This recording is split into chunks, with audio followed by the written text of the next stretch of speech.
My name is Dennis Smith. For 18 years, I was a New York City firefighter. Many of the people who responded on 9/11 were my friends and colleagues. In the months that followed, we worked together at the site, which we came to call Ground Zero.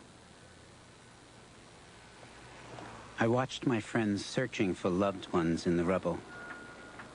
And I knew that for me, the best way to tell this story, respectfully, is to tell it through the voices of those who were there.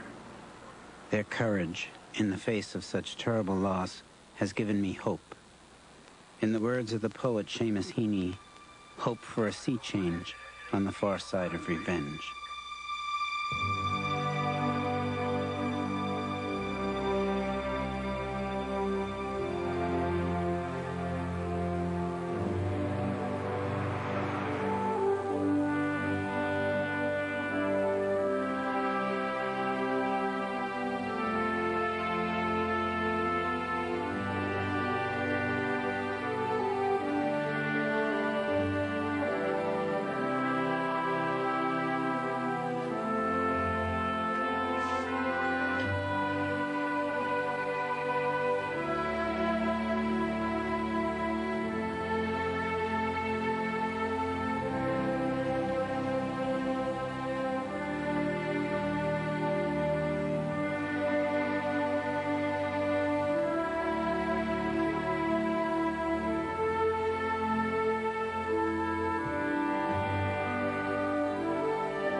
I felt so lucky that my dad was a fireman, you know. He used to come home with the red eyes, smelling like smoke, go directly to bed, because he would have to get up and go back to work.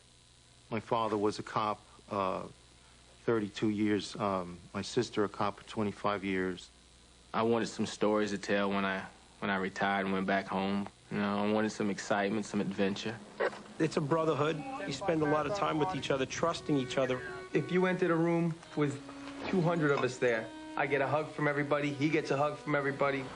I lived in a working class neighborhood in Queens Village, and a lot of my friends had friends who were cops and had friends who were firefighters or relatives who were firefighters, and they urged me to take the firefighter's test and the police test. Took the police, took the fire. It's just something you did back then. I was not one of these kids that grew up and always wanted to be a fireman. That was not me. I was one of these kids that had 100 fire trucks in his house. I never can remember a time when I wasn't interested in becoming a fireman. Let's go! I think every little boy's dream is, you know, they're playing cops and robbers, and they want to be, you know, a policeman, a fireman, an astronaut, and fireman's what I got. It's gonna be good. These are our forcible entry tools. This is our Halligan tool. This is what every fireman wants under his Christmas tree. I think right here. One member would gain entry, get a purchase. The second member comes around, and when I give the command, if I'm the guy with this, I say when to hit because I don't want my fingers to get smashed off. Have fun, kid. Thanks, man. All right, thanks, Rob. I remember fireman being happy-go-lucky. You know, so I said, I want that job. Joe always wanted to be a firefighter. He'd run around the house with his grandfather's helmet on, breaking things. 20 years old, and 2 weeks later, he was in the police academy. Joe Vigiano was, he was large in stature. Joe had actually been shot a few times. He was shot once in the head, and he was shot numerous times in the chest on 2 separate occasions. John, on the other hand, he was going to be Donald Trump. He was going to make $1 million and take care of his mother and father. When I came down with the cancer, he realized how much Rescue 2 had taken care of my family. And he said, I want to be a firefighter. He's a firefighter. What happened to Donald Trump? My brother had a scanner that he would listen to every night, and he would listen to the whole entire city of New York. You'd give him an intersection, and he would tell you what truck companies are coming, what engine companies are coming.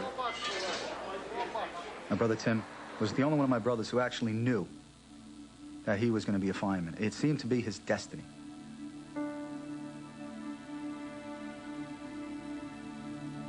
Everybody's kids got to know each other. We would have picnics and gatherings and outings, and they became annual things, company parties, and functions became very important to turn out for because you never knew if you were going to be the next guy. That's what really makes you really tight as firemen, and that's how families really get to know each other because you have to rely on each other, and that's the way it really is. Firefighter Joseph Higgins. On your feet! Joe Higgins, my old drill instructor. My brother always said, wait till you see him. I present to you the first class post. My dad worked with him. My dad worked with his father and his brothers. When I was old enough to hear the fire whistle blow and asked what that was, and then seeing these big red trucks coming down the street, I guess it just stirred a little something in me, and I thought that that would be a lot of fun to ride on a big red truck. And I think that's what it is in the beginning, fun. It's kind of like you're on a team, you know? You're with your guys, you're with your friends, and you win. They save women and children from burning buildings. They put the fire out. There aren't too many jobs that you get to be a hero.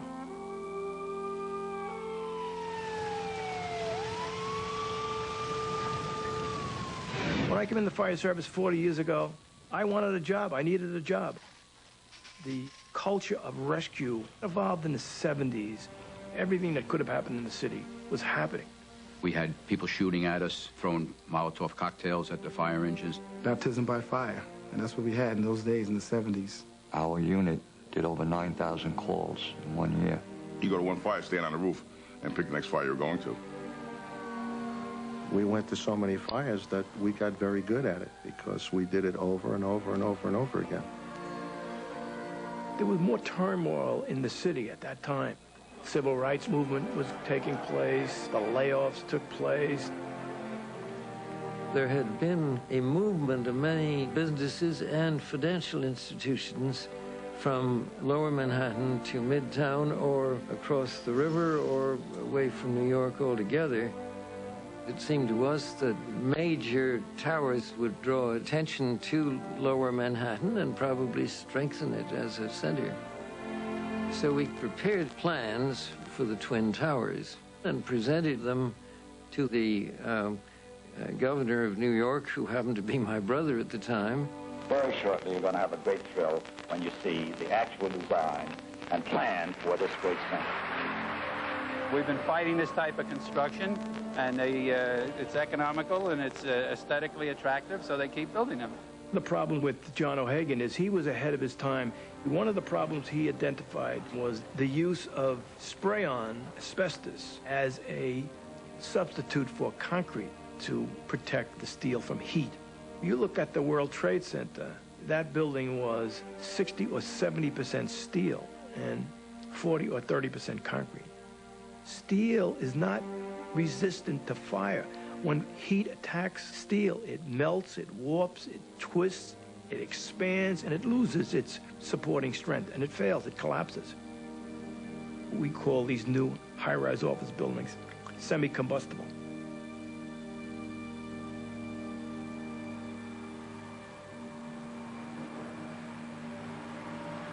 I remember I didn't like the design when it first went up. But as time went on, I started to like it. It kind of grows on you, you know, and you get used to it, and then you start to like it, actually.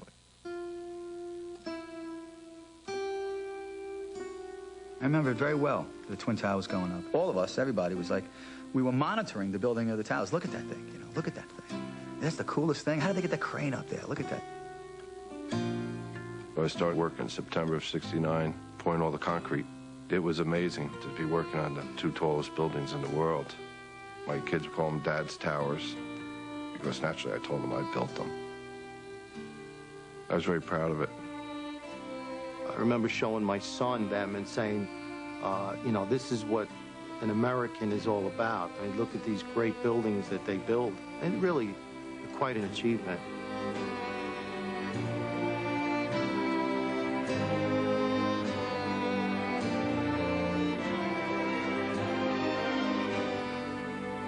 I took over command of the World Trade Center in May of 1999. Over 28 months of being there, the place just came alive for me. And one of the intoxicants that the World Trade Center possessed was the sense of power, that this is where it happens. Here, across the street at the Financial Center, and down the street at Wall Street, this is where it happens.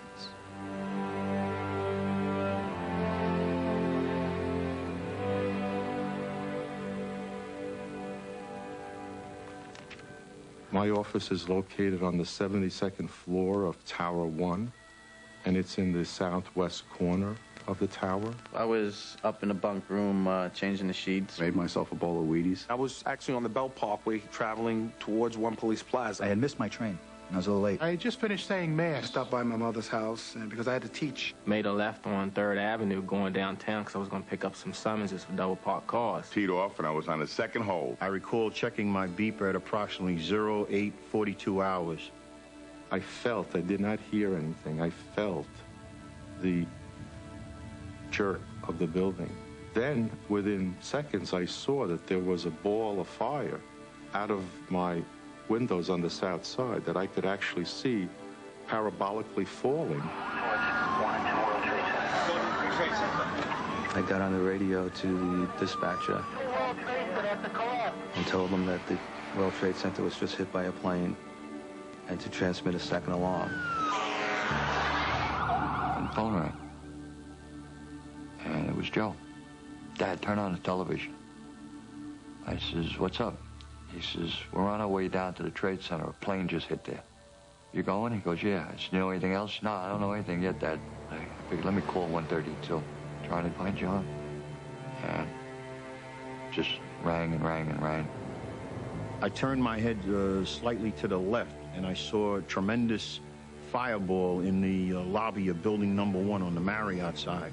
There were people that appeared to be running and standing still in front of the fireball. There appeared that there were people inside of the fireball just kind of free-floating. And there appeared that there were people just kind of circling the fireball as it rushed towards me. I could see that there were letters and memos that were flying, and they were gently falling.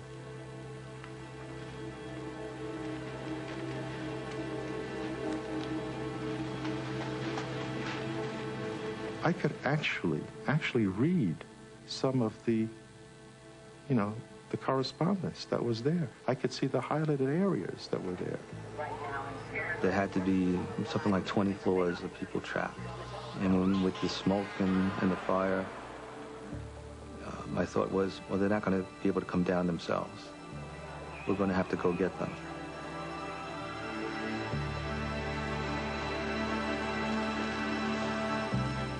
All my years of fire service, I knew what was going on.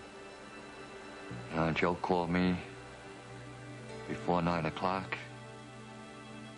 He's on his way down here, truck 2.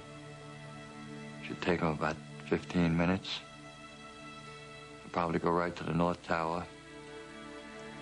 Truck 1 will already be in. What floor would he get on? You know, how long would it take? But I knew Joe was in that tower.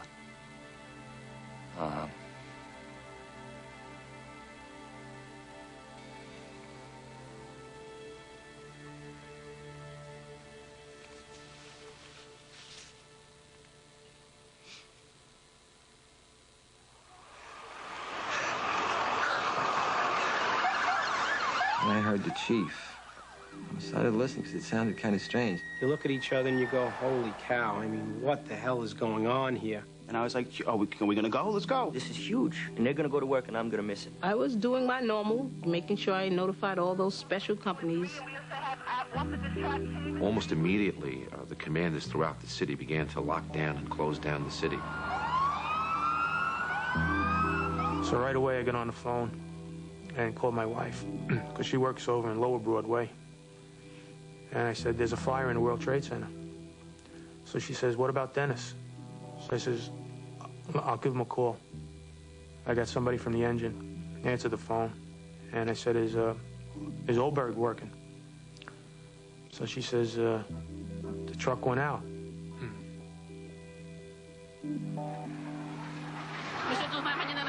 I then began to discuss, what about air support? I couldn't believe I was having this discussion about air support for New York City. It was bizarre, to say the least.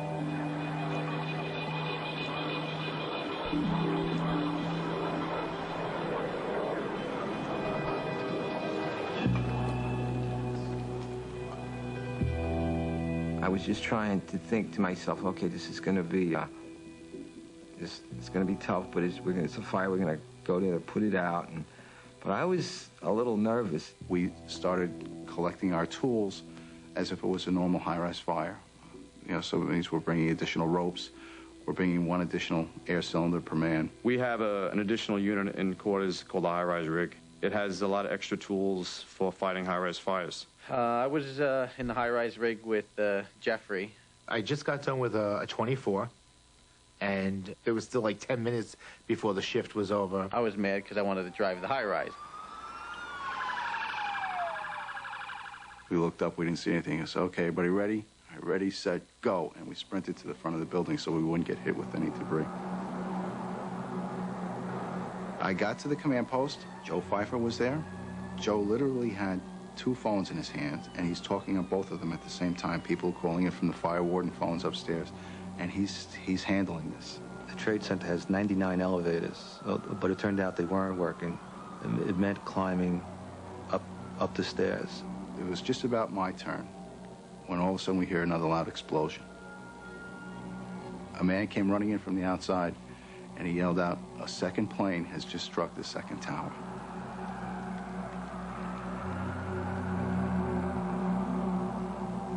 You could have heard a pin drop in the lobby. And Jerry Nevins from Rescue 1 looked at me. He says, "We may not live through this." Everybody got off the rig with all their equipment. We had a brief little huddle. I just told the guys, look, we just stay together and watch out for each other.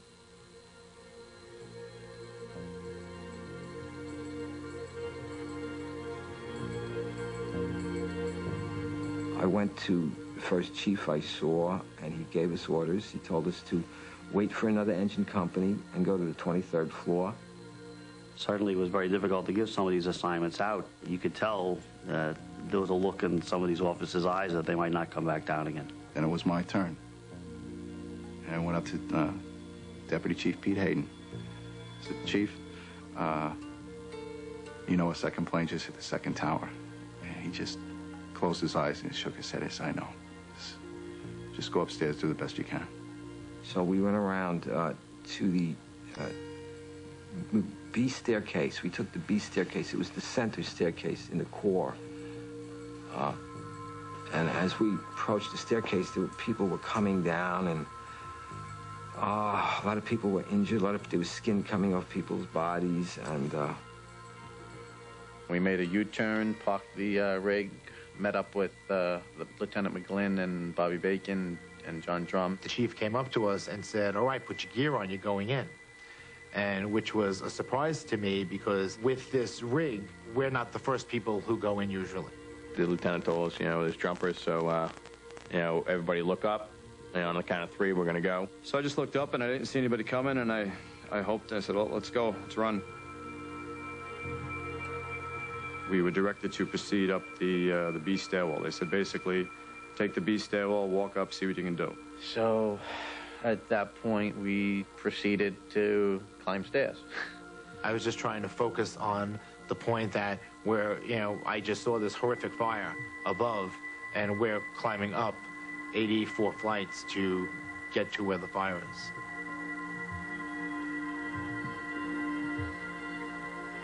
Then the phones started lighting up. We're just getting companies from all over the place, all 5 boroughs coming in. The Bronx started sending their people to North Manhattan and to Queens. Queens started sending their people to Brooklyn. Brooklyn was sending the people over the bridge. So everything was just happening so fast.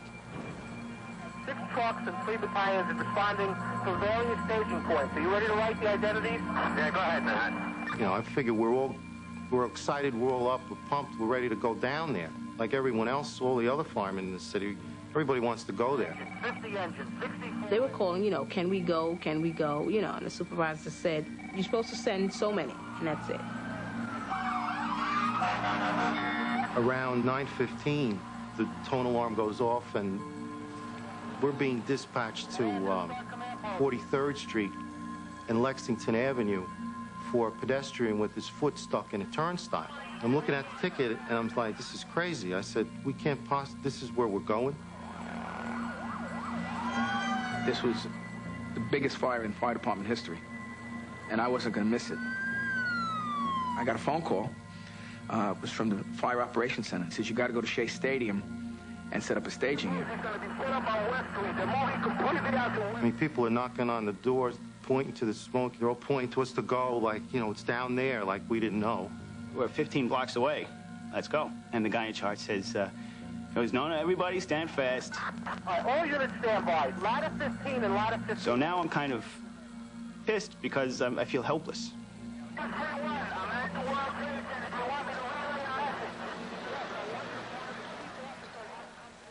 I remember saying to Ronnie, okay, let's go. You know, it's going to be an all-dayer, you know.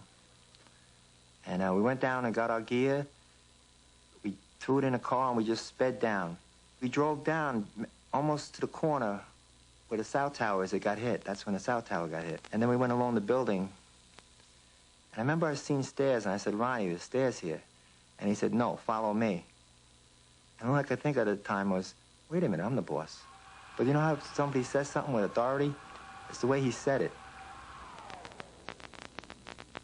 Ronnie Buka was a very unique fire marshal. He was in special forces. He was in an intelligence unit. You would never know how much he knew and what he was into. Never know. It was a family joke that I would get telephone calls, and the phone call would start with, honey, guess where I am? And that was my clue. Okay, he's injured at a job. He's at one of the hospitals. And then it would be up to me, is it Bellevue, is it St. Vincent's, to try and figure out where he was. His specialty was terrorism. He was a very good investigator. In '93, he was in Rescue 1. And he went to the World Trade Center. He told everyone the World Trade Center was going to be a target of terrorism. After the bombing attack in 1993, he always said to me, they're going to come back for that building because they didn't feel that they did it right. They wanted to do a lot more damage than what was done. They will be back. They're going to come back. Ronnie had made himself familiar with every facet of those buildings. How they were constructed, what was in the buildings, what were the weak points of the buildings. The first we knew was Ronnie had called and said, a plane went into the World Trade Center. I'm on my way down there. And I had said to him, be careful. And then I waited a couple seconds and I said, no, be careful. And that was my conversation with him. And he would always try and call to the family. If he knew that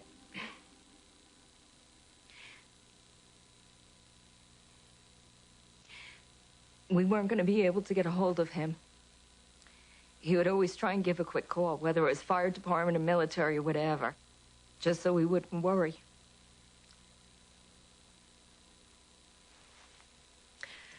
So I assumed he went on to his business there, and we had been married almost 25 years. We didn't need a lot of language between us.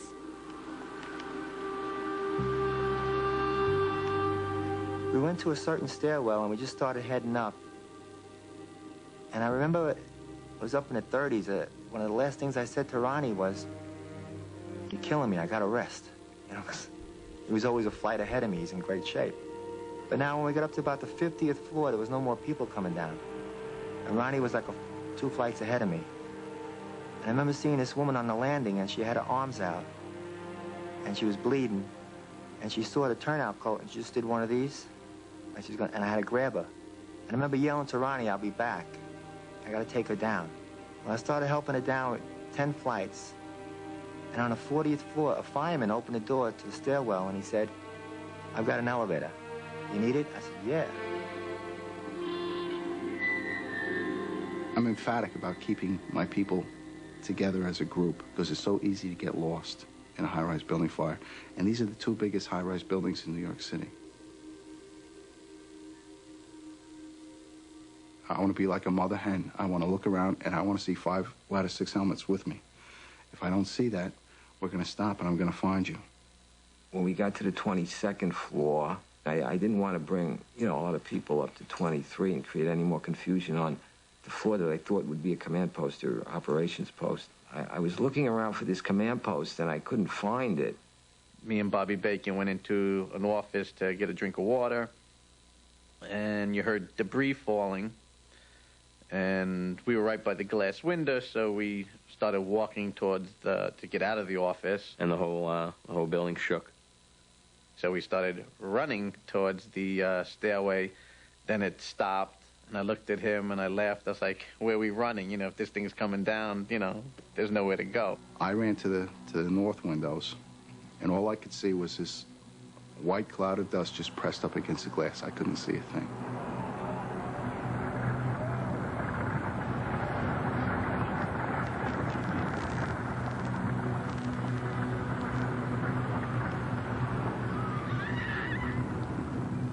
And I just look at my guys and I says, "All right, let's go. If that tower can go, this one can go." It's gone! The whole tower! It's gone! Holy crap! They knocked the whole freaking thing down! The whole tower's down, too.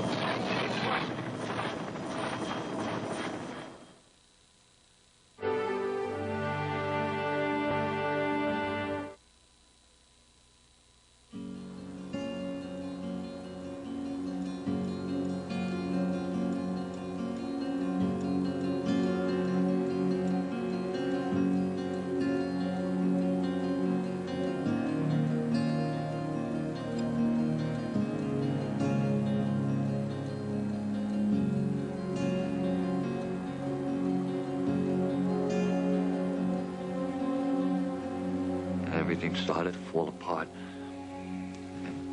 My daughter-in-laws are calling me. "What do you think the boys are?" I says, "They're all right." I said, "They're 2 good kids. They're good." My wife came home. She knew something was wrong. And we're sitting there, and she's saying, "You're not telling me everything." I said, "Mama, I'll tell you everything. I don't know anything." I said, "We just know that the boys are at the World Trade Center." Everybody responded. The entire emergency service unit, whoever was working that day, responded. We were put into teams. They had asked us to respond down a side street to a helicopter. The call was made that there'd be no roof operations at that time. The fire was too much out of control.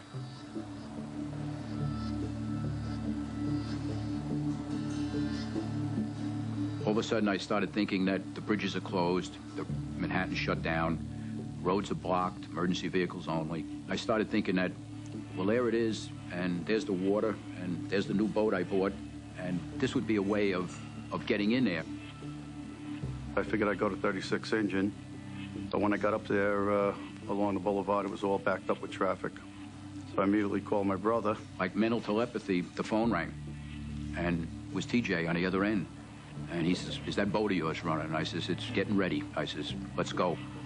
Get hooks, axes, oxygen bottles, medical gear, gloves, helmets." And we all took off very apprehensive, you know, looking at this in the distance and starting out by boat to get there. We continued out Rockaway Inlet, under the Marine Parkway Bridge. Through the Rockaways, under the Verrazano Bridge, and then straight into the Battery Park area. Police boats and Coast Guard boats were blocking the harbor. I told the fellas, put on the fire helmet, put one of your jackets on, and get up in the front. And when we got close enough, we pointed to the fire helmet and said, we're going there. I could see the atrium of the World Trade Center, the big glass dome, and I could see the back of it collapsed. I could see buildings with, you know, whole corners missing off it, steel beams hanging out of buildings. All of a sudden, I felt the, you know, shakiness of course, you started to now realize the massiveness of what has happened here in front of us. And I thought to myself, what did I do? I just dropped these 5 men off, and did I drop them off to their death? Was it worth it?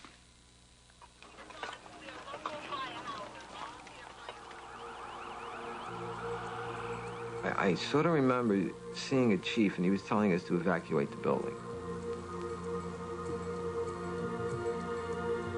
I told all the guys around me, I said, okay, go, get out. And I remember thinking as coming down the stairs,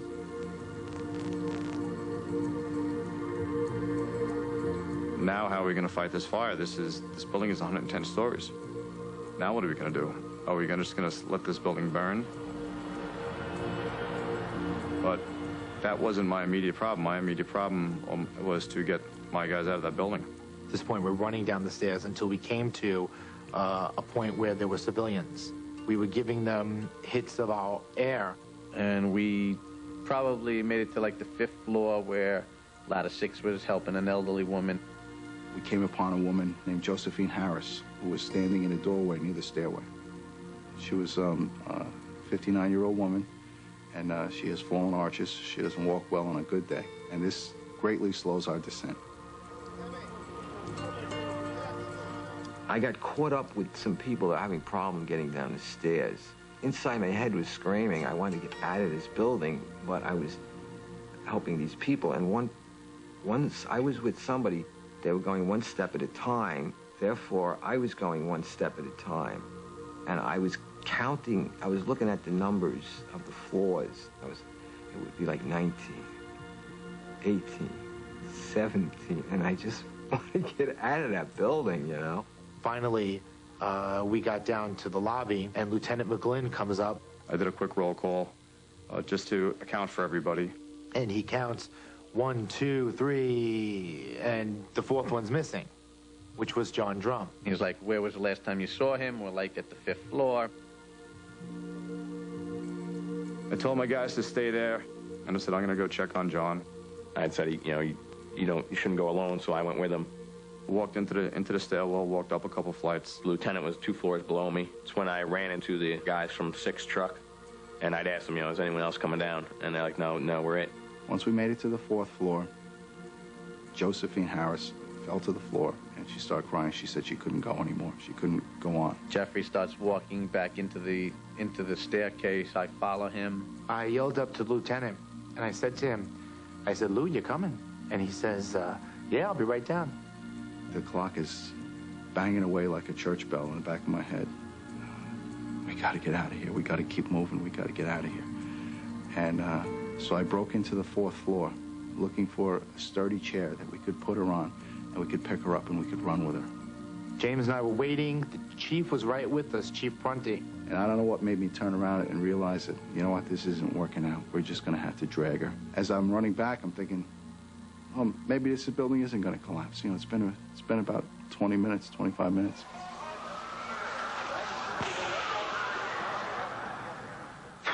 Well, this is the hard part. I think the first thing I heard was the noise, and it was a roar, a tremendously loud roar. And I knew something bad was going to happen.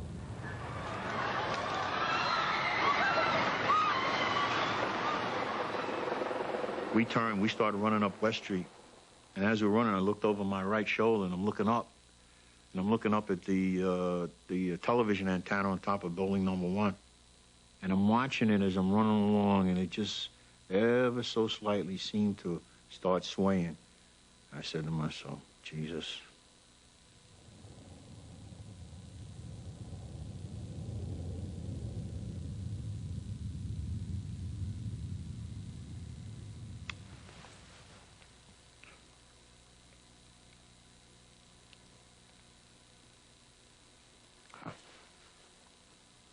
The floor almost became ripple-like, almost like it had waves.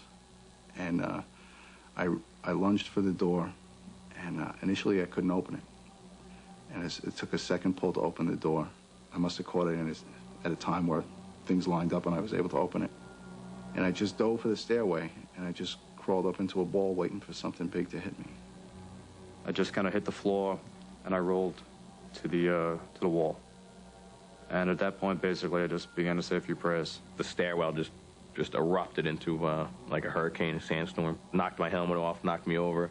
So I dove down from the 3rd floor landing to the 2.5 landing, just figuring, you know, down is the way out. You heard metal twisting, and then you heard from far away, boom, boom, as the floor started falling. And the chief ran. And James and I stayed where we were, and I just saw the look on James's face. I'm like, my wife's not going to be able to handle this. I just grabbed him, and I threw him on the ground, and I got down next to him, and he was just worried about his wife. Jeffrey's like, nothing's going to happen to us. We're going to be okay. And it's getting louder and quicker. A complete calm came over me. And I just said, I said, relax. I said, nothing is going to happen to us. As each floor, and you heard each floor coming down, it was the most amazing sound that you could possibly hear. And I'm thinking to myself, well, this is it. You know, that's 36 years gone, and didn't do much but work and play around a little bit. Figured something big would hit me, knock me out, and I wouldn't feel anything at that point. I figured it would be quick. I was on the staircase. I remember the railing was to my left, so I got as close in as I could. I grabbed my helmet, because I knew that was going to disappear from the wind, and I just got down as low as I could.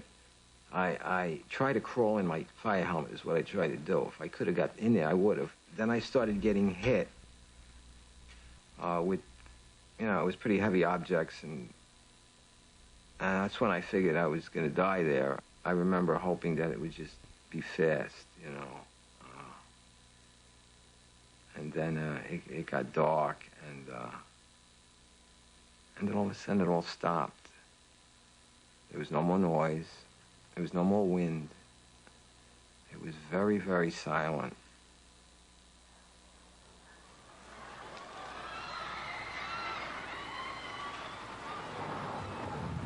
I was running on Vesey Street. There was a police officer who came in next to me. We ran together, and he looked at me and says, "Father, can I go to confession?" And I said, "Well, this is an act of war, isn't it?" He said, "Yes, it is." I said, "Well, then I'm going to give everyone general absolution," which I did. There was no big tunnel with a white light at the end. There was no story of my life, you know, and all the people that are going to miss me and I'm going to miss and this, that, the other thing. It was just me saying to myself, this is it, this is it, this is it. Once we realized what it was, we went running back to 47 truck, parked in front of One Liberty. The last thing I saw was this big square across from One Liberty Plaza with a hole in the middle of it. And I remember looking at that while I'm crouched down in the rig. And then I couldn't see anything anymore. And everything just went black. Nothing big hit me. It was just all the you know, everything was pulverized. So little dust and little rocks. I don't think I'm one of them. You okay, sir? So I had to pick my hood up and breathe through that. And a little breath, because I couldn't. I took one deep breath when that dust cloud hit, and I started coughing and choking. Until finally, you know, it started to settle. And then I was able to make out that Art Deco thing across from One Liberty Plaza again. And I was alive, you know. So we all got up, we all looked at each other, made sure everybody was still with us. Everybody was there. We said, all right, let's go. Let's find what we can do.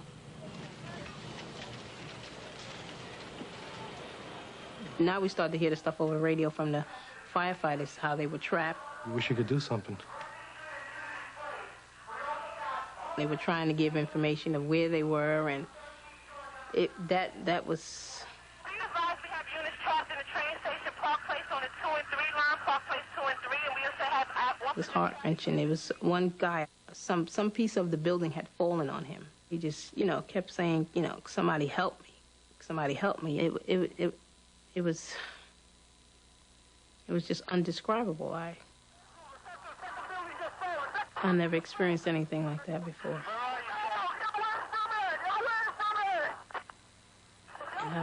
Just hearing these people, I think it was the worst when you didn't hear them anymore. Then you really thought, the worst.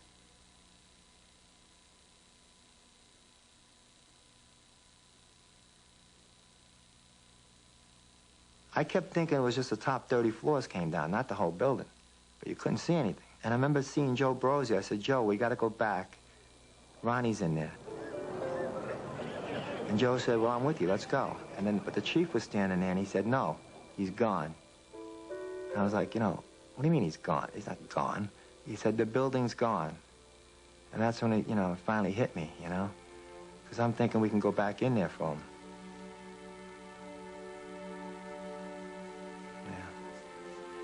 My father was on the phone with people he knew in the fire department, and he said to me, there's a problem. I said, I'm not going to worry about it until I know there's something to worry about. Because I really trusted Ronnie, and I trusted Ronnie's abilities. And Ronnie, even among his friends in Special Forces and Rescue, had a reputation as a survivor. Everybody said that there's fire on the 74th floor, and that's where we were headed. We go up there and see who we could pull out, And I know that Ronnie made it up there by the time I got out. Because I found him a month later, but they did find civilians around him, so he was getting people out, He was doing what what he's trained to do.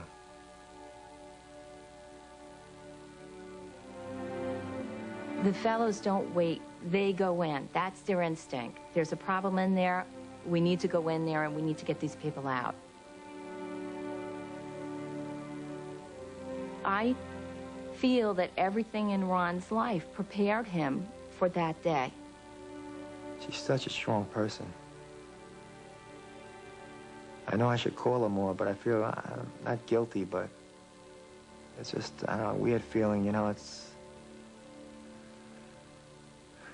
doesn't seem like I was half the man her husband was, and, why did, how come he didn't make it, Doesn't make sense. I don't know.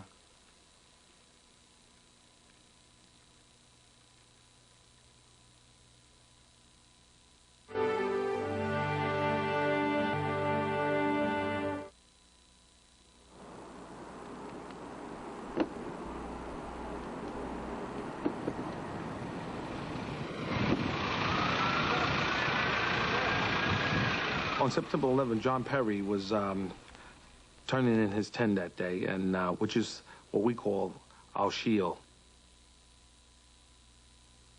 John Perry, who was literally retiring from the New York City Police Department. He had signed his paperwork, left it on the desk on the 10th floor of headquarters when the buildings were struck.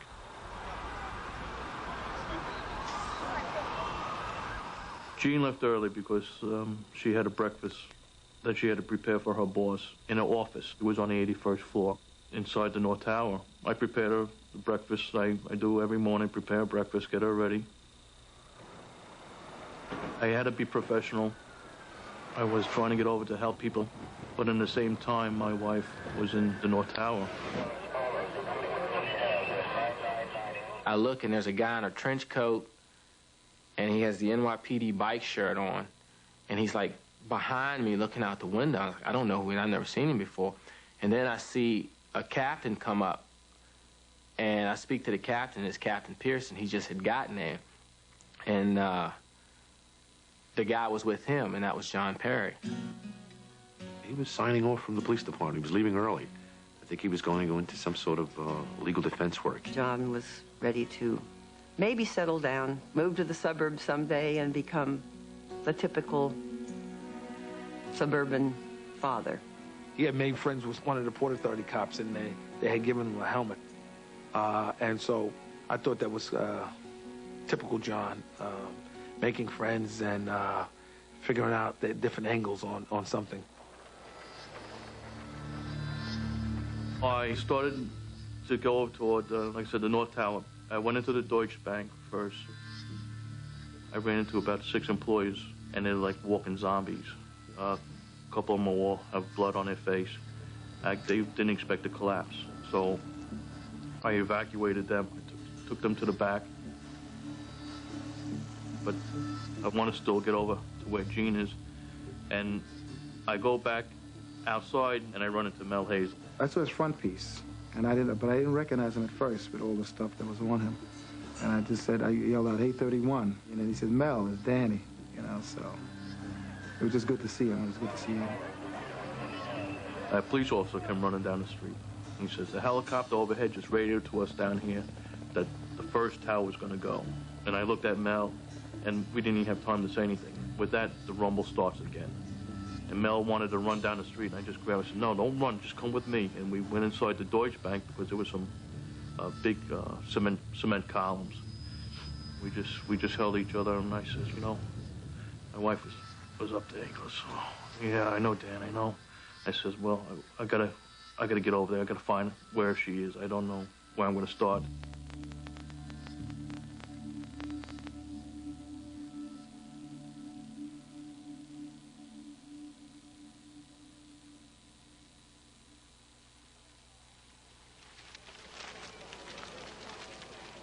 He was searching, even though his wife, you know, was in peril. He was doing his job. He was doing his job, looking for people.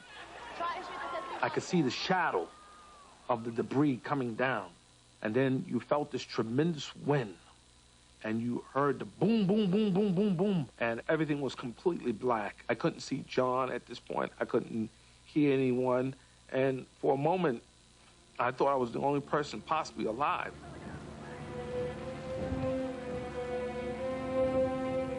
I said, I just came here to help someone. And here it is. I'm seeing my end. I was walking in a daze in Chinatown, and this gentleman stopped me and asked me if I needed anything, and I said, "Yes, please, I need a phone." I said, "My husband's a fireman. I need to get word to him that I'm okay." Not too many people were coming down after us. We were pretty much, Dan had always said, in case of an extreme emergency, go to a firehouse. Sometime in the afternoon, I learned that there were 22 officers unaccounted for. I thought that the number must surely be higher. Turns out it only got higher by 1, and that was John Perry. No one knew that John went down there.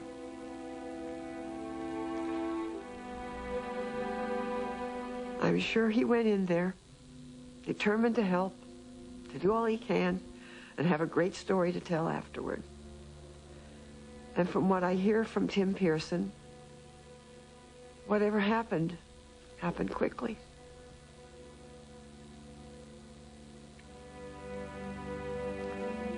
Where they found him was basically exactly where I said he would be.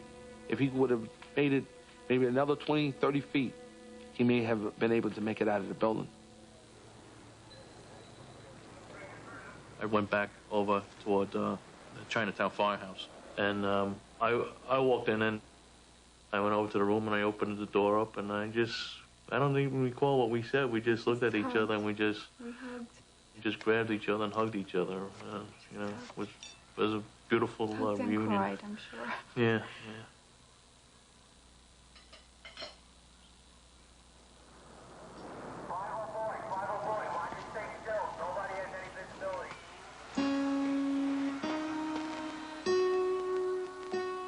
Mike Curtin, Paul Talty, Tommy Langone, and Vinny Dan, Rodney Gillis, Walter Weaver, Jerome Dominguez, John Coughlin, Police Officer Suarez, Police Officer Morris Smith.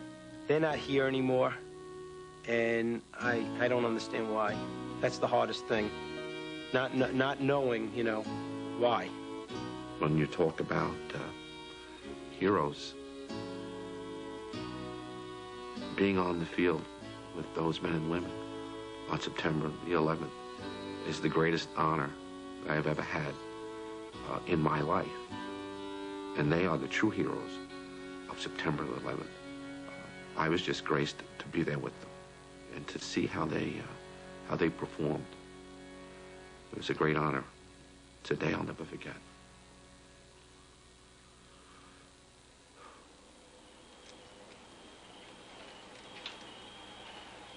This could not be Manhattan. There is no way this was Manhattan. White, ash, paper.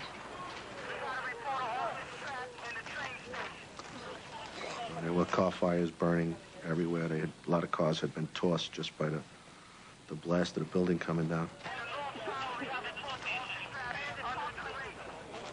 Worked my way over to 6-engine. In 33 years, I've never seen firefighters look like that. They just had a blank, forlorn look on their face.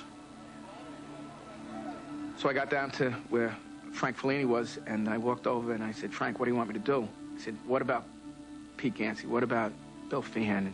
And he said, we don't know. We just don't know. He says, but I do know. He says that Ladder 6 has been transmitting Maydays. He says, get a radio and find out how we can get these guys. My first inclination was to find out who we still had. And I gave a roll call, and I was thrilled that all my guys were accounted for. Josephine Harris was okay. Lieutenant Mickey Cross from Engine 16 was accounted for. He was at the bottom of the pile. There was a fireman Bacon from Engine 39 that was down there, and a Lieutenant McGlynn from Engine 39. We heard over the radio that 2 members from Engine 39 were okay, but they were cut off. James F. Tumaitis and Jeff Caniglio were on the floor below me. They had contacted me. Bob Bacon was with me. He was a little banged up. I finally heard Lieutenant McGlynn calling for me. And since I was up in the air, I actually tapped him on the shoulder with my foot. I said, Jeffrey, you okay? He's like, yeah. I was like, anything hit you? He's like, no, I don't think so. And he repeats the question to me. I was like, no, I don't think so. We hugged each other, and we were like, very excited that we were still alive. I turn on the light. I'm like, okay, this beam's resting over here. This is resting on the door. Whoa, big hole, move to the left. And the door that I had opened had stopped the landing from falling on top of us. Which basically saved us from getting squished. For some reason, we were saved, and and you wonder why, that it was you. I couldn't move too well. I was pretty encased in, and kind of like being in an eggshell. That's the best way to describe it. So I was pushing, and the last place I pushed was above my head. I figured that would be the last, that would be the worst place, but I says, what the heck? So I pushed above, and the debris cleared. I tried my light. It didn't work, and then I realized my eyes were encased. I couldn't see. I couldn't open my eyeballs. I yanked my glove off, and I stuck my finger in my mouth, and I started peeling the debris away from my eyes, and I was able to open my eyes. And then I scraped the contacts on the light, and I turned the light, and the light went on. So now I had sight, and I had my light. So things were starting to look up. My initial thought was, after the collapse had stopped, okay, let's dust ourselves off and continue down the stairs and continue out. And one of my guys yelled up, he says, it's no good. We can't get out. So I started giving out Mayday messages. We weren't getting through to anybody. Talking to Chief Prunte, he was maybe 10 feet away from us. We can communicate with him without a radio. And he's like, I'm pinned, guys, and, I need to get out of here quick. We couldn't get to him. He was telling us that he was dying. And we were telling him that, hang on, Chief, they're coming to get us. Even though I didn't really believe it, I wanted him to believe it. So he would be calmer and then let him know that we were there so that he wasn't going to die alone. We forced the door, crawled in basically as far as we could, but there was no way getting to him. So I talked to him and I said, hang in there, Chief, that the men are coming.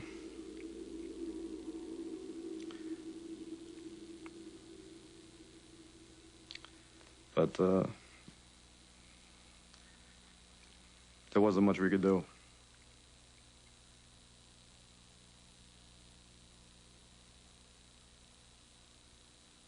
And everybody's giving Maydays, and finally somebody responded. And then I hear from Deputy Chief Nick Visconti, Operations Post to Ladder 6, Operations Post to Ladder 6. And I get on the air, this is Ladder 6, and Nick has an unmistakable voice. Jay, we're going to get you out. Just tell me where you are. Tell me what's going on. Now, at this time, there's 4 or 5 battalion chiefs around me. There's hundreds of firefighters standing there. And I said, where are you? I'd say the North Tower B stairway, where I'm on between the 2nd and the 4th floors. And everybody looked at me. Because we knew there was no Tower 1.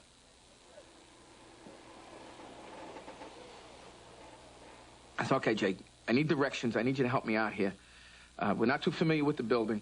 And I says, okay, we came in off of West Street. We went through the glass doors.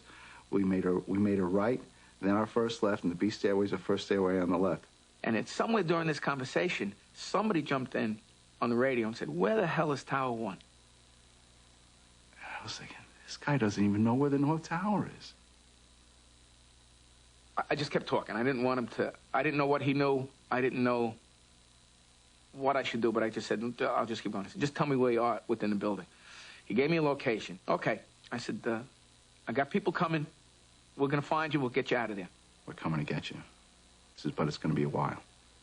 So we just played the waiting game.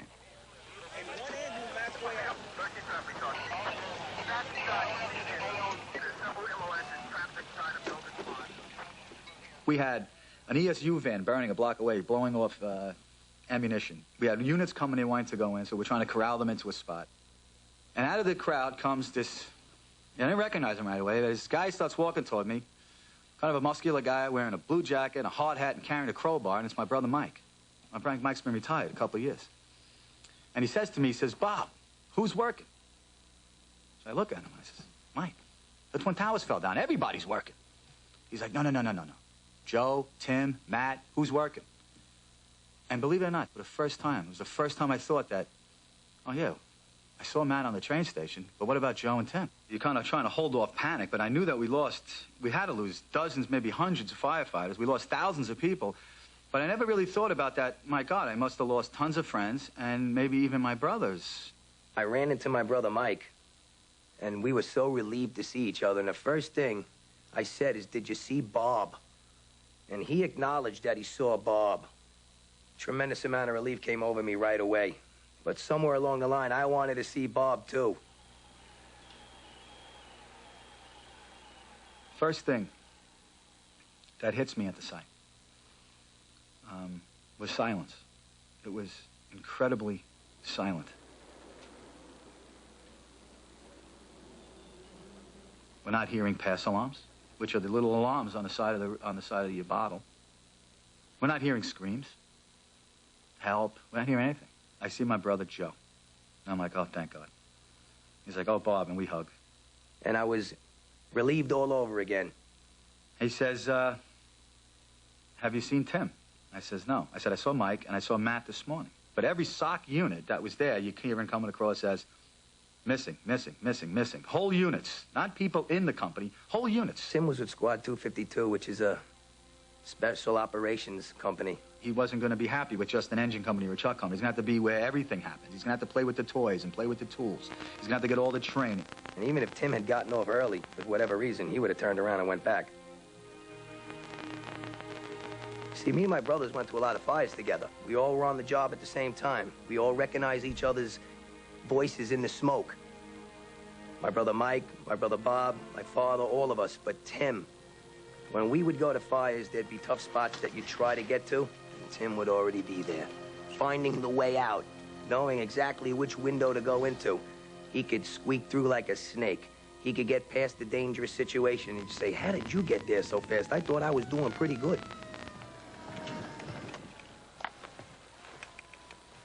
Joe says, I talked to his guys. I'm like, yeah, and? He says, Tim was working. So we knew he was missing. My heart sunk, you know. But I also knew that I was part of a great tragedy, that there was going to be a lot of people in my position A lot of wives, a lot of sons, a lot of grandsons. I mean, I was one of many, many people. And in one way, that was a comfort. Another way, it was much harder because I couldn't go to somebody and say, oh, my God, I lost my brother. Because any one of them could turn around and say, so did I.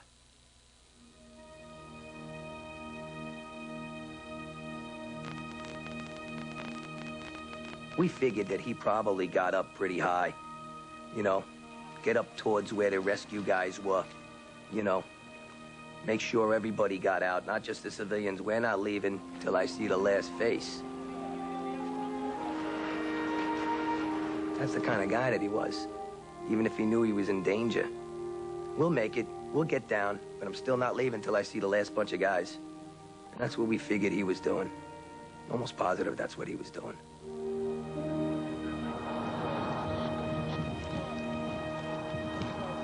I started trying to call Ladder 105, where my son was assigned, and I wasn't getting him. I wasn't getting any communication back. I tried every channel on the handy-talkie, but nothing. And then I ran into guys from my son's firehouse, and they brought me over to Ladder 105's truck, and there was an I-beam down over the cab. I found one of my son's shoes, his low quarters that they wear around the firehouse, in the cab. And we just dug and searched all around there. Deep down, I knew that, God, how anybody can come out of that alive. Just looking at it, the devastation.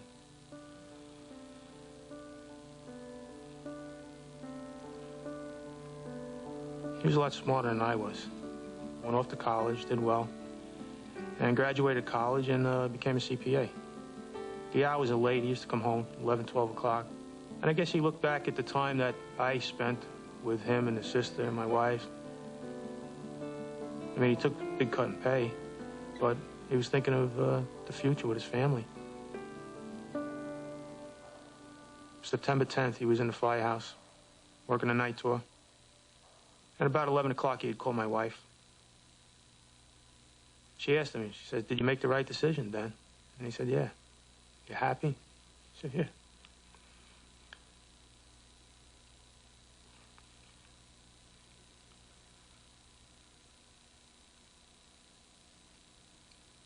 And with that, an alarm come in.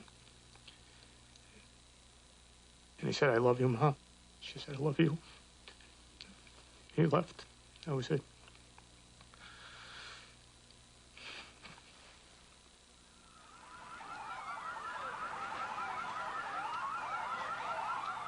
We didn't know how many people were missing. One of the tough things that day was family members coming up to you and saying, have you seen my son? Have you seen my brother? Have you seen my father? And you just, I don't know where they are.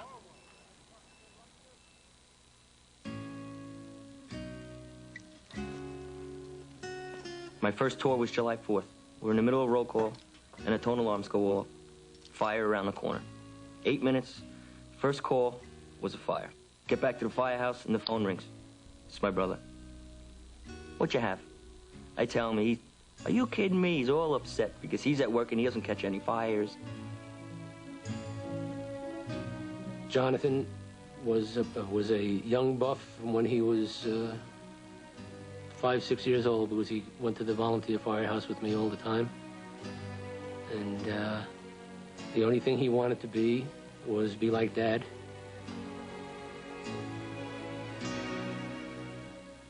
And go to Rescue 2. He would call if there was something big happening in the city. He would call and say, Dad, there's a third, there's a fourth. He would always... He called that morning. Immediately, it was they were up, of course. And he said, Dad, a plane just hit the World Trade Center. With that, I could hear the tones in the background go off. And...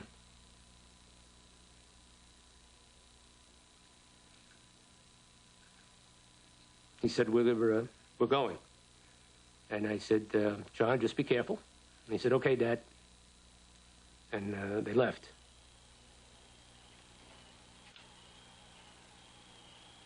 I called my father, and he said, we got to go in. So I went and picked him up, and we went in. just digging and trying to stretch lines to put out fires, and there was no water. You find a body here, you find a body there. There was so much to do, but yet you felt like you weren't doing a thing. To just say at this point that I was just helter-skelter looking for my son, no, I'm looking for whoever I'm going to find, and I'm going to pray that it's going to be my son. It wasn't until probably sometime in the afternoon where I started worrying. You know, I haven't seen him yet. I haven't seen anyone from his house yet. I saw guys from 288, his house, coming at me, which was an absolute sigh of relief to see them. But as you approach them, the faces, we made contact, eye contact, and immediately on making the eye contact, the heads all went down to the ground with that look that they didn't want to look at me. So I said to myself, this is not a good scenario. So I went up to them. I said, any word about anything? And they said, the whole company's missing. I turned around, and there's my father. And he looks at me and says, where's John? And he just put this little smile on his face. He said, he's missing. And for a second, I thought he was kidding. I said, you gotta be kidding me. He goes, you turn around, all right, let's go get him. And then you just look, where the hell could he be? And then look at the size of this thing. And all the guys in my company, or, you know, we're gonna find him. We're gonna do as much as we can. And it's just stretching hose lines and just digging a little and moving stuff out of the way, you know, as much as you can. You couldn't pull us out there with a team of pit bulls. Nobody was taking us out. I saw Joe Higgins before I found out about my brother. He had said something out loud about his brother being missing. So just to know that his brother was missing, and now, you know, where's John? He's got to be here somewhere. How could I leave him, you know? As long as I was there, I felt like I was keeping him company, you know, just to let him know that we were going to come and get him. I hated going home. I hated going home. I hated it. Hated it. Did it, went down a block. 1,000 people, you know.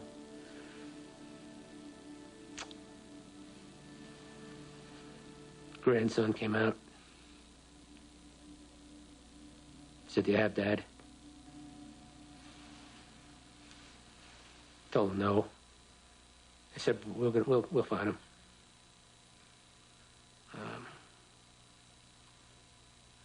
Well, it wasn't the best scenario. And that was a day that I lived for like 2 more weeks, every day with my grandson. Because when I got home every day, he would come out happy. Didn't see Dad. He would ask, did you find him? Say no.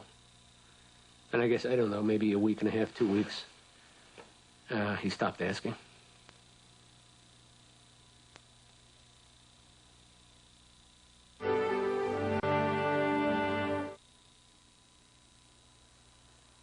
I was in my office at 30 Rockefeller Plaza, and my personal office, which is on the 56th floor, looked south.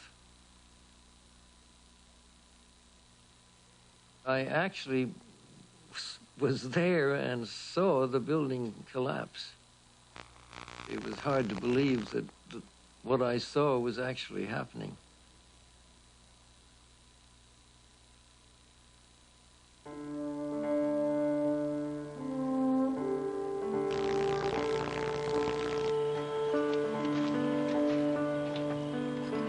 I turned around, there were hundreds of firefighters and officers. I said, pick 5 guys. Guys you know. I want people you know. I said, Chief, where are they? And he says, they're in tower number 1 in the B stairway. I said, great. I said, you know where that is? And he said, no. And I said, I don't know where it is either. I actually used to live down on Maiden Lane between Broadway and Nassau. So I told him, I said, Lou, I know this area. It was like, got any questions? Don't worry about it. I'll tell you where we're going. And we all went up this ladder 30 feet, and we got to the veranda. That's the first place we saw one of our guys dead. And you knew we were going to see that, but it was still tough. I mean, in my 15 years, I mean, I've never been at a fire that we lost the guy. There was one company, they were stretching line to one building, and there were another company stretching booster line to put out engines that were on fire.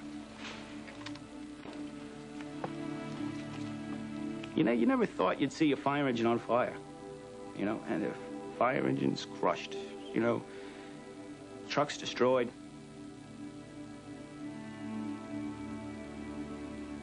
One of the chiefs had a bullhorn, and this thing had a siren. So we said every 20 minutes or so, hit the siren. We couldn't hear it. It was too far. We found a bottle of water.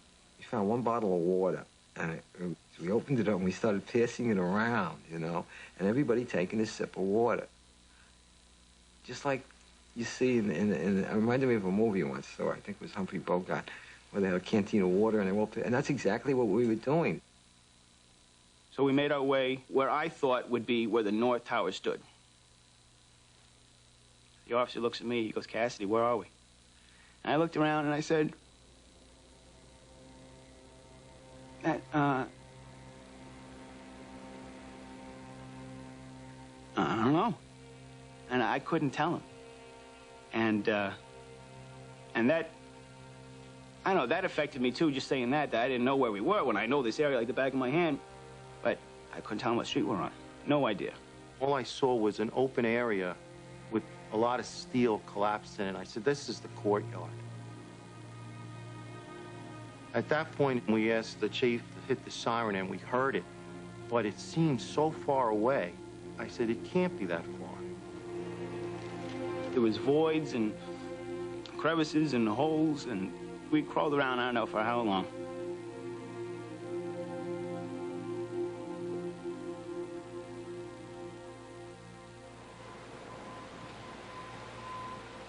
And then at that point, that was when the lights started coming in. And I looked at that and I said, guys, there used to be 106 stories above us. Now I see sunshine. So it began to realize that the rest of this building is gone, is down. I think it must have been Chief Jonas. He must have yelled out. He said to us that we have an opening and try to make your way up here. I knew we were close because we were getting closer to the siren. We had him on the radio. He says, "You call out." So I screamed before he finished saying it. And he says, "Oh, you're right on the other side of that steel." We just had to now climb up over this steel and back down again.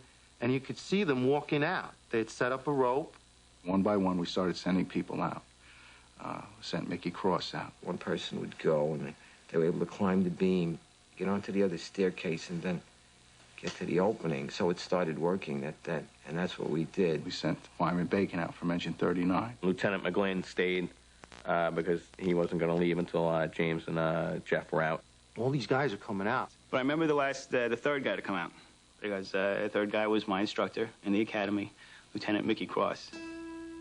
I remember when I was coming out, somebody threw me a rope. I looked out and I said, "Mickey!" And that turned out to be a friend of mine. Oddly enough, it was Terrence Cassidy. Tiernot Cassidy. I call him TC. I reached down, and I grabbed his arm to help him up. And when he comes up, all he has on his nose, he has a little scratch on his nose. You know, not a cut. Until I actually came out of the debris and saw the landscape, I was astonished. And he just said, "Which way out?" I found Jimmy McGlynn, a friend of mine he's a lieutenant in Engine 39. I said, "Jimmy, what do you got?" I still had my two guys below on the floor below that I wasn't sure how we were going to get out of there. The only way to get to them from what I saw was to go through this crack in the floor. I remember looking with the light. I was like, well, we see a light. I was like, there's no way we can fit through that hole. I said to Lou, I said, "Do you think we can get out that way?" He says, "Yeah, I think you can get out that way." I said, "Well, do you think you could fit through the hole?" And he says, "Well, I think I could fit through the hole." I said, "Well, then James could probably fit through the hole." I said, "But Lou, you got the fattest man on the firehouse here." I said, "You better bring in some welders." And that's where we all started laughing, and which was the intent. I'm not the fattest man on the firehouse. I started hitting the walls with the Halligan. I'm hitting steel. I'm hitting the standpipe. Now I got a little void next to my corner. And I called down to one of the guys. I said, can you climb up one story to where I'm working? And that guy was up there like that. I couldn't believe how fast he got up there. I was able to bend the metal beams out of the way enough that I could squeeze through there. I said, okay, come on down. You do what he did. He helped me out, and at that point he asked me, tell me where the chief is. I'm going down this hole, and I'm like, God, just keep it open a little bit longer. Because we had to go down. We had to check on Chief Prunty. He wasn't dead long, but he was gone. We worked on him for almost 2 hours to get him out. They're screaming at us on the radio, you got to get out of there. We had to give it up. And I said, okay, guys, we're up. We're out of here. So said a prayer. So we'll come back get you tomorrow. And then we headed out of there.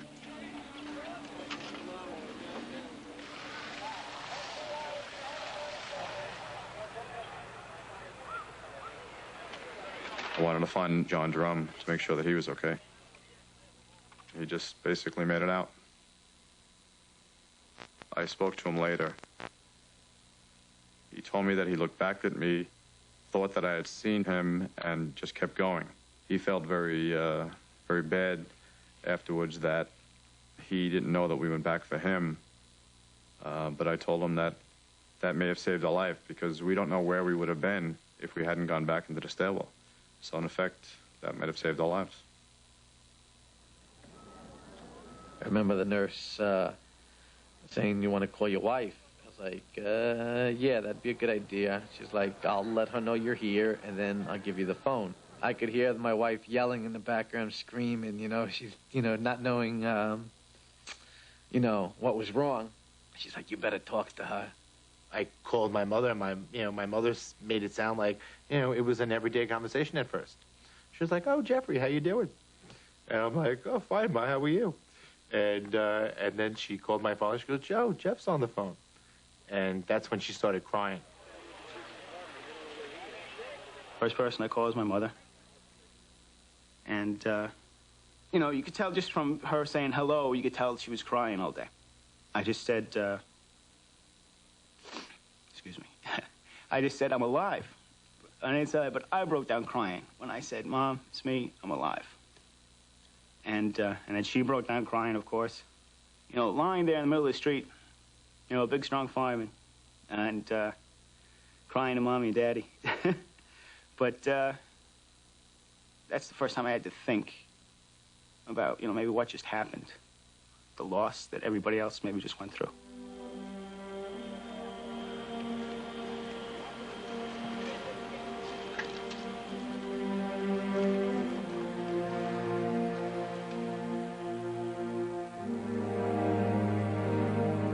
All we kept thinking all along was, well, there must be rescue things going on all over the site. There's 16 acres of buildings here. Probably 100 stairways. There's things going on all over the place with guys getting out. But nothing was going on. There wasn't anybody else coming out of those buildings. How they survived is unbelievable.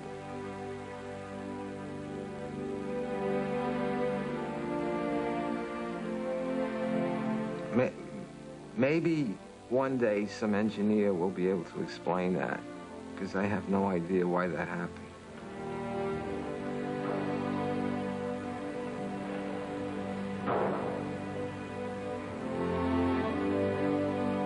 We're sitting down drinking water and coffees and whatever else people are passing out now. And Mickey comes walking up the West Side Highway, and I said, Mickey, what are you still doing here? I said, where am I going to go? And he said, did I see you earlier?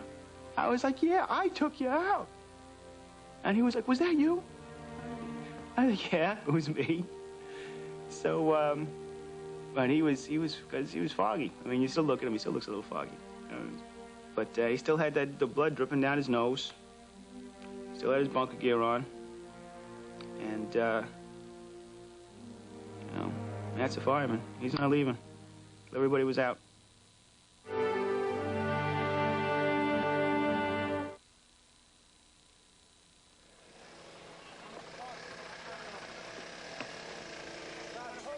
As the hours turned into days and days and days, and there were no sounds, no rescue, I knew that my brother was gone.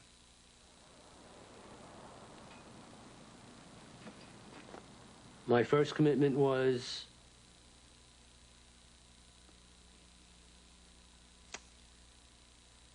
I was going to carry my son out. And if I found other people along the way, that would be a blessing. My routine was Sunday afternoon, pack a bag, go back to the site, 11 o'clock, 12 o'clock, go to the hotel.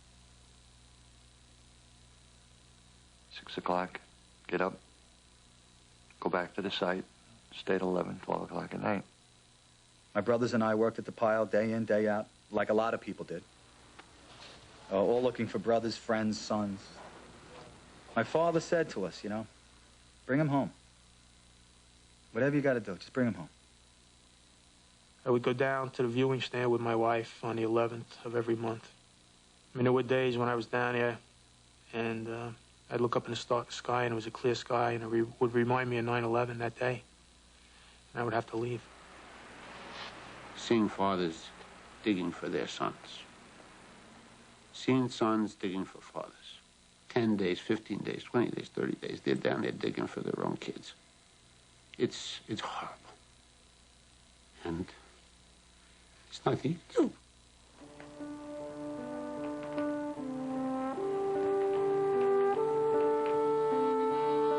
You know, I go down there just like any other firefighter, and I put on my overalls and a hard hat, and I get a hoe, and I go down to the pit, and I rake the dirt just like everybody else does. And when I leave the pit and go back to the real world out there, it seems harder outside. It's easier there. I get kind of a peace of mind while I'm there. The thing that I would always realize would be I know that every one of those guys, no matter what, would not leave me.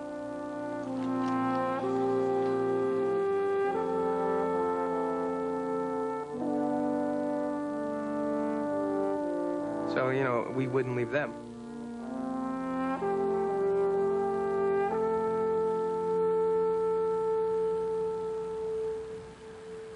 Nobody was coming out easy.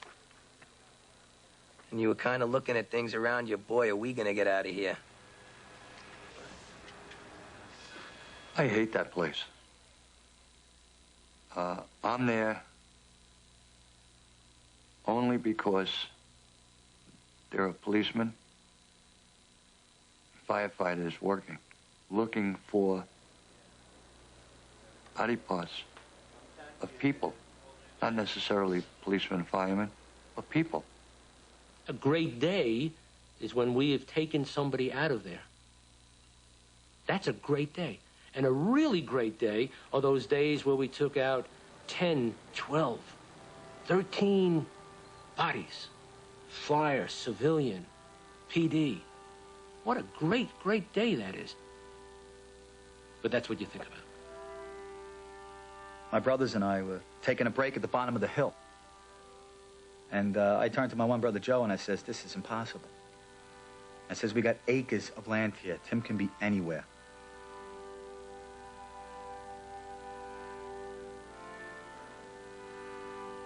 I don't think we're going to find him. And my brother Joe was upset. He was really mad. I told him I got a gut feeling Timmy's coming out next. So I left the hill, and I went back to the firehouse. Radio screams. It's from Battalion Chief Tommy Richardson. He says, if the Higgins guys are still here, tell them to get back up to the pot. And I says, Tommy, it's Bobby. Go ahead. What do you got? And he says, Bobby, come on back up. I says, no, get head over there. Tell me what you got. And he's like, just come up. I knew what they probably had. And no sooner was I in the kitchen 2 minutes did the phone ring, and my brother Bob told me we got Tim. So, of course, I got right back. I didn't want to look. You know, I says, Tommy, what do you got? And he looks at me, and I know Tommy a long time, and he knew my brother Timmy real well, and he points, and he says, this is Tim. I remember seeing some faces, and then I directly made eye contact with my brother Bob. And he was standing there. He looked right at me, and he looked right down, had a flag-draped Stokes basket, and he said, "That's Tim." And, of course, emotion came over me because I didn't know what to feel. I was kind of happy that we got him, but I was kind of sad that we got him, too. Tim was heavy when we carried him out. You know, he was all there. So to us, it was a tremendous lucky feeling that we got Tim out. December 11th. I was at home. It was about 11:30, sitting on my couch. I'm gonna go nuts. So got in my car and I drove to Great Neck. It was either make a right and go to my house or make a left and go to the volunteer house and sit down and have a couple cups of coffee. Let me just pass by the house and see if anyone's home. I pull in front, all the lights are on. I get out, and my mom opens the door. That was quick. I said, "Brendan." He said, "Yeah, Dad, I just had to come to town. I didn't feel right. I figured I'd come down the block, see if the lights were on, 12 o'clock at night." My dad likes to think that was John saying, "Yeah, you just get up and start going home because, you know, he's going to call you." I said, "Brendan, found Jonathan." I said, we'll go in. He said, "Yep, let's go." All the guys were lined up already. Like they do for every guy. They line all the guys up and they salute them when we bring their body up.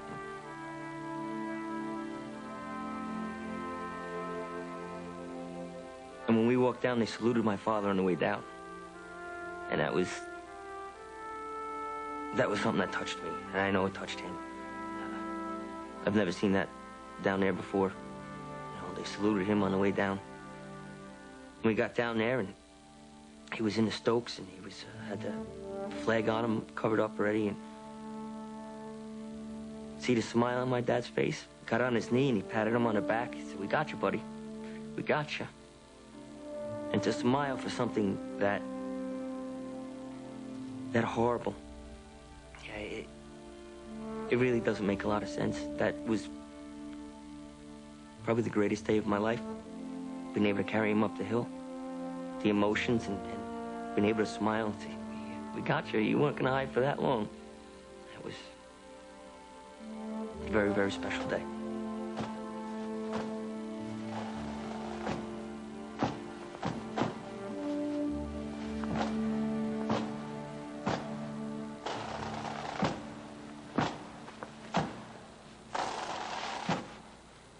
I never thought I'd be on that side of a fire department's funeral. You know, it seems strange. We line up. We've got this long blue line, and we all line up. And the caisson comes by, firefighter, flag draped casket, you salute. The families are usually on the other side. They're on the church side of the formation. I never thought I'd be on that.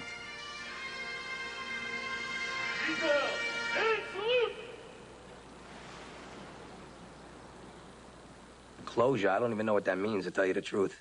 I think it feels good if you find somebody, but you still never get over it. But I hope they all get something, somehow or another, because I feel lucky that I did, and we did, my family. Finding my son Joe's body was bittersweet. It was a body. It wasn't Joe.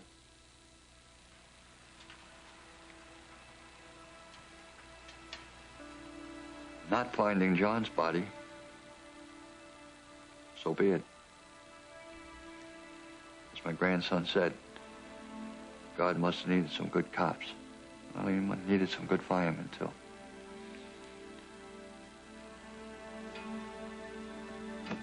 I miss my son terribly.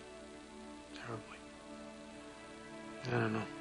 I just feel so bad for him and for his wife. They were only married 11 and a half months. They were so young, both 28 years old. They had their whole lives ahead of them, all their dreams. I don't know. I don't know why.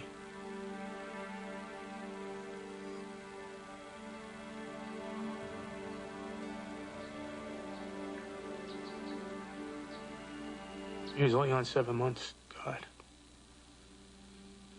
Here I am, 31 years, and I'm talking, relating these stories, and he's gone.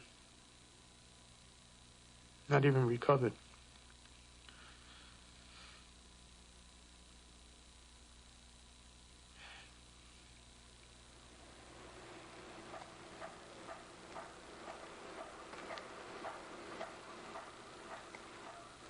It was our first fight together, and it was our last.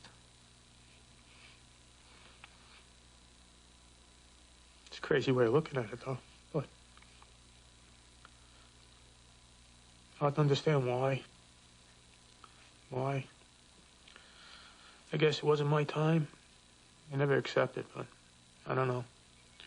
I'll think about that for the rest of my life. Rest of my life.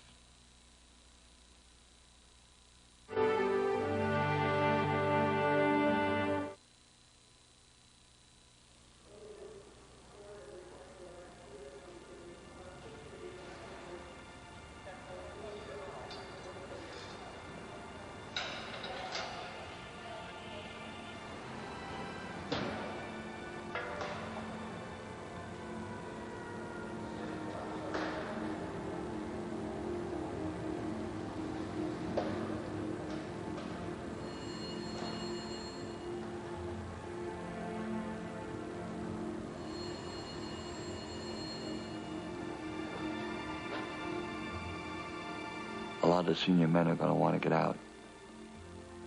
A lot of senior men's wives are going to be telling them, you don't play catch with airplanes. It's not what you signed on for. The thing was, it was just a matter of either you jumping left or right as to whether you lived or not. Everybody above me didn't make it. Every day is a good day, and I just always wonder why. And you sort of say to yourself, where's the bill? The bill being, I know you have something else in mind for me, and I'm trying to do the best I can to fulfill that. You know, I'm not a big believer in fate, but anybody who happened to be working that day had the wrong fate. They were going to go in the building. Yeah, like, why was that elevator there? That was, there were no elevators, you know. Supposedly there weren't any elevators. There was all these companies in the lobby waiting for the elevator, and there were none. Why did I walk away when I was at Gansey and Chief Gansey and First Deputy Feehan, and I remember, like, walking away from them. And then the next thing you know, they said, it's coming down. We ran, and they got killed. You know? I don't know why things happen.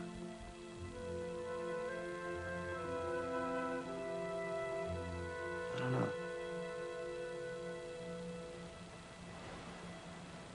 Buildings are not built to burn, they're built to stand. But I got to tell you, the reason the Twin Towers fell down is because two 767s crashed into them, carrying several thousand pounds of JP-8 jet fuel.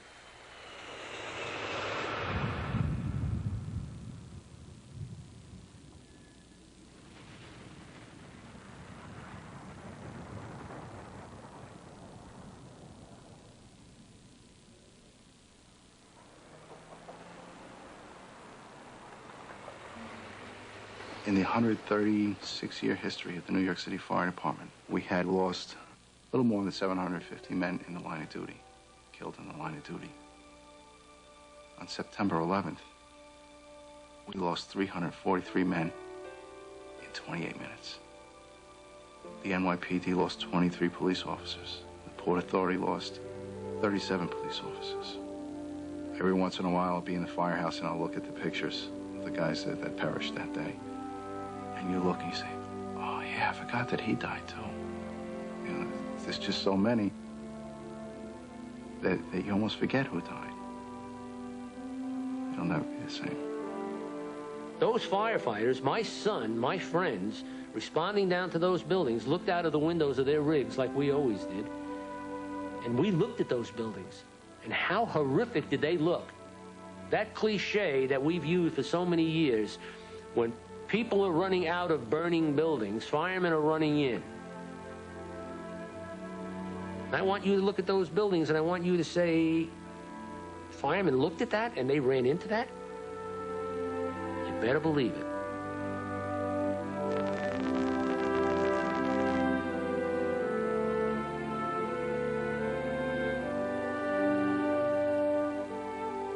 You know, the fire department lost 343 people. That's an incredible number. But it lost over 4,000 years of experience. We lost the best and the brightest that service had across 3 generations of firefighters. And Tim was one of them.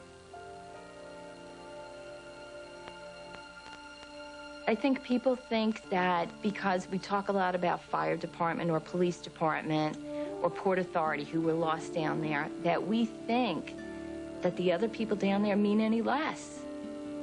They're the whole reason he went in. And I'm sure, without a doubt, he was thinking, this could be my mother, my daughter, my son, my brother. I'm sure so many of them were thinking that.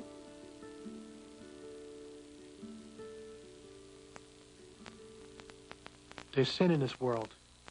I don't pretend to understand what the reasons are. I try to, but I don't. I like to focus on the good in the world.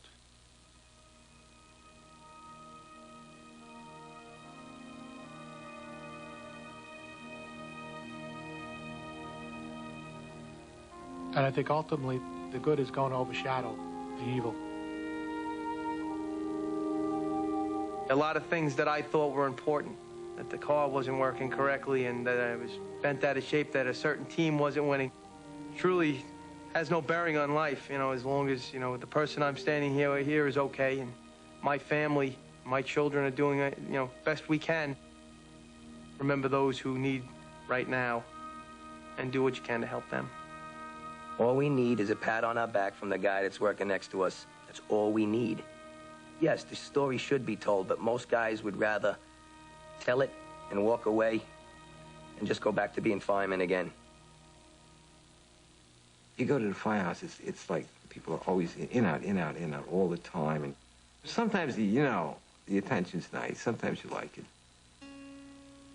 There was one particular night, this very attractive young woman came in and she started talking to me, and she left. She gave me a card and said, if I need comfort, I should give her a call. I never called her. We stopped by this tattoo parlor in our area, Rising Dragon Tattoos. He said, listen, we wondering if we get the whole house to come in. You know, give us a deal or something. He's like, oh, sure. What'd you want? I was like, oh, something small, blah, blah, blah. Of course, everybody backs out last minute. So maybe a change from not everyone getting it or just me, I don't know. But I ended up getting the biggest memorial tattoo on the job. Some people see it, they said maybe it's a bit too graphic. But that's what I saw that day. That's what's burned into my head.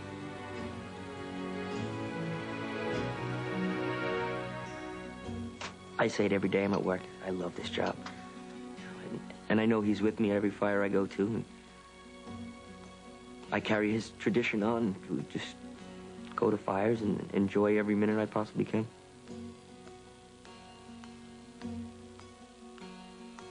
Look at your brother in his eyes and tell him you love him. It gives me great personal pride to present to you the first firefighting class of 2002. Are prepared to go forth in service.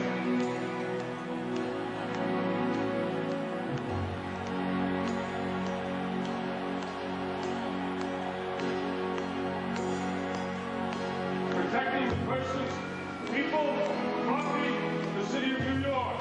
Pledge,